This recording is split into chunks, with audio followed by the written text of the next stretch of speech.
আচ্ছা, ভবিষ্যতের কথা এখন না বলি, আমরা এই প্রজেক্টের কথা বলি। অনেকদিন পর স্ক্রিন শেয়ার করেছি একসাথে। সেটা মানে শুধু যে তাহসানের সাথে সেটা না, মনোজের সাথে অনেকদিন পরে কাজ করেছি, অর্ষার সাথে এই প্রথম স্ক্রিন শেয়ার করেছি। তো গুণী অভিনেতাদের সাথে, শিল্পীদের সাথে কাজ করতে তো ভালো লাগে। তবে ভবিষ্যৎটা এখন এই মুহূর্তে বলতে পারছি না, কারণ আমি তো খুব কম কাজ করি। তো আমি এখনো যাই, এই প্রজেক্টের পরে নেক্সট প্রজেক্ট কি আমি সেটাই জানি। তাহসান ভাইয়ের সঙ্গে কাজ করতে আপনি তো অনেক কাজ করেছেন এর আগে, আসলে তো তার সঙ্গে কাজ মিস করেন কিনা আসলে? আমি ওভারঅল কাজ করাটাই, আমি এত কম কাজ করি যে আমি কাজ করাটাই মিস করি। আপনি কম কাজ করেন কিন্তু আপনাকে তবুও একদম গুণবতী অ্যাক্ট্রেস বলা হয়, যে মিথিলার অ্যাক্টিংটা অনেক ভালো অ্যাক্টিং করে, সবাই এভাবে বলে। এত ভালো অ্যাক্টিং কিভাবে করেন যেহেতু আপনি কাজ কম করেন? না, অভিনয়টা ভালোবাসার জায়গা থেকে করি, আর কম কাজ করি আমার মনে হয় সেই জন্যই মনোযোগ দিতে পারি কাজে। আর এইবার আমি বলি যে এখন আমার এই ঈদে এই বাংলায় এই বাজি ওয়েব সিরিজটা রিলিজ হচ্ছে চরকিতে। ওপার বাংলাতে আমার আরেকটা কাজ, একটা সিনেমা রিলিজ হবে এক সপ্তাহের মধ্যেই। তো এইরকম বছরে একটা দুটো কাজ করে যদি দর্শকরা ভালোবাসা দেয় তাহলে আমার বেশি কাজ করার দরকার। আচ্ছা আপু, বাংলাদেশে অনেকদিন পরে এরকম আপনার একটা রিলিজ পাচ্ছে, সেক্ষেত্রে আপনি কি বলবেন যে কেমন লাগছে যে বেশ অনেকদিন পরে ধামাকা কামব্যাক?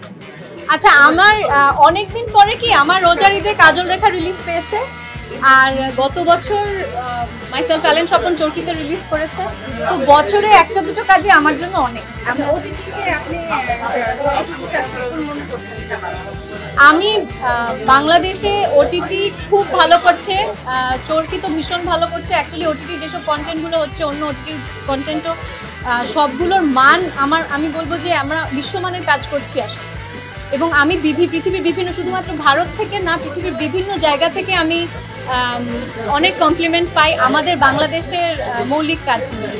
ঈদ তো সামনে, ঈদ নিয়ে যদি আপনার পরিকল্পনা, ঈদ নিয়ে সেরকম কোনো পরিকল্পনা এখন আর নেই। ঈদ তো আর এখন আমার জন্য সেরকম কিছু মানে ভাবা হয় না। আমার মেয়ের জন্য নতুন জামা, কোথায় বেড়াতে নিয়ে যাবে বা ঈদের ছুটিতে কোথায় যাবে, সেটা ওকে ঘিরেই, আমার মেয়েকে ঘিরেই ঈদটা প্ল্যান করি।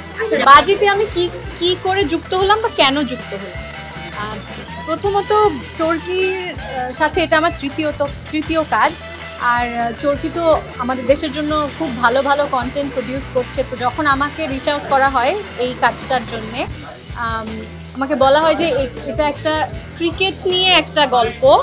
তো সেটা প্রথমে একটা মানে পয়েন্ট অফ ইন্টারেস্ট ছিল যে ক্রিকেট নিয়ে কোনো ওয়েব সিরিজ এর আগে হয়নি, আর আমার চরিত্রটা হচ্ছে একটা সাংবাদিকের চরিত্র।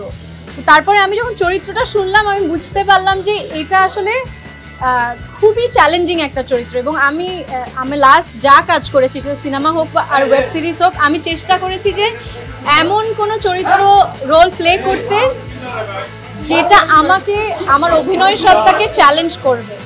তো আমার মনে হয় যে আমি যে চরিত্রটা, আমার চরিত্রের নাম জিনিয়া একজন ক্রিকেট জার্নালিস্ট, কিন্তু বিভিন্ন ধরনের এই বাজি রিলেটেড ইস্যুতে জিনিয়া অনেক ধরনের কি বলবো, ওকে অনেকগুলো লেয়ার প্লে করতে হয়েছে। শুধুমাত্র একজন ক্রিকেট জার্নালিস্ট না, তার ব্যক্তিগত জীবনের কিছু ইস্যু ছিল, তার প্রফেশনাল জীবনের কিছু ইস্যু ছিল। তো সেইগুলো আমার মনে হয় যে আমাকে ভীষণ চ্যালেঞ্জ করেছে। আমার কাছে চরিত্রটা খুব ভালো লেগেছে, আর আরও অনেক গুণী অভিনেতা অভিনেত্রীরা এখানে কাজ করেছে। সব মিলিয়ে আমি রাজি হয়েছি কাজটা।